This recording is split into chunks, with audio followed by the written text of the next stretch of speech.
মনের মাধুরী দিয়ে কই মাছকে গায়ে হলুদ করছি। তাই হলুদের গুঁড়ো, ধনিয়ার গুঁড়ো, মরিচের গুঁড়ো, লবণ নিয়ে কই মাছকে একদম মাখাঝাকা করছি। একদম ঝাঁকানাকা করে কই মাছকে সাজাচ্ছি। এবার মেখে নিব, নিয়ে কড়াই বসিয়ে দিব।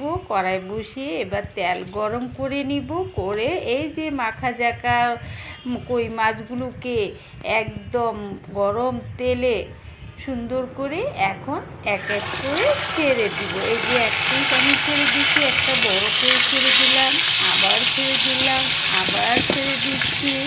দিয়ে কই মাছগুলো সুন্দরভাবে ভেজে নিই। এই যে দেখুন কই মাছগুলো একদম তেলের মধ্যে টকবক টকবক করছে। আর এই যে কই মাছগুলো আমার সুন্দর এপিট ওপিট করে ভেজে নিয়েছি, লাল টকটকি করে ভেজে নিয়েছি। এখন আমি এক এক করে কই মাছগুলো উঠিয়ে নেব। এই যে উঠানো হয়ে যাচ্ছে। এখন পেঁয়াজ কুচি রেখেছিলাম, সেই গরম তেলেই আমি পেঁয়াজ কুচি ঢেলে দিলাম। দিয়ে নাড়াচাড়া দিয়ে বাদামি কালার করে নেব।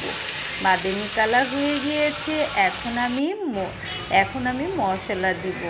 একটু রসুন বাটা, আদা বাটা, হলুদের গুঁড়ো, ধনিয়ার গুঁড়ো, মরিচের গুঁড়ো, লবণ দিয়ে সুন্দর করে একটু পানি দিয়ে দিলাম। দিয়ে এবার নাড়াচাড়া দিব। নাড়াচাড়া দিয়ে ভালোভাবে মশলাটা আমি কষিয়ে নেব। এই যে দেখুন মশলাটা আমার একদম কষানো হয়ে গিয়েছে। এখন নাড়াচাড়া দিয়ে দিলাম। আগের থেকে এই বছরের সিমের বিচি না, গত বছরের সিমের বিচি আমি ছিলে সুন্দর করে ডিপ করে রেখেছিলাম। সেই সিমের বিচি দিয়ে আমি আজ কই মাছ রান্না করব। সিমের বিচিটা আগের থেকে একটু সিদ্ধ করে পানিটা ফেলে দিয়েছিলাম, সেই সিমের বিচিটা কষিয়ে নিলাম। এখন কষানো হয়ে গিয়েছে। এখন পরিমাণ মতো পানি দিয়ে দিব ঝোল রাখার জন্য। দেখুন এই যে ঝোল দিয়ে দিয়েছি, আমি একটু নাড়াচাড়া দিয়ে নিচ্ছি। এই যে সিমের বিচিগুলো সুন্দরভাবে গলে গিয়েছে। আর ঝোলটা যেটুকু আমি রাখবো সেই পরিমাণ হয়ে গিয়েছে।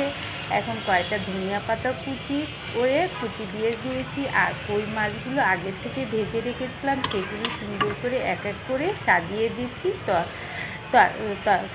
দিচ্ছি ঝোলের মধ্যে। এই যে দিয়ে নাড়াচাড়া দিয়ে এবার আমার রান্নাটা আমি শেষ করব। ভিডিওটা ভালো লাগলে লাইক কমেন্ট দিয়ে পাশে থাকবেন। আর সিমের বিচি দিয়ে কই মাছ রান্না কিন্তু খুবই মজা, একবার হলেও রান্না করে খাবেন।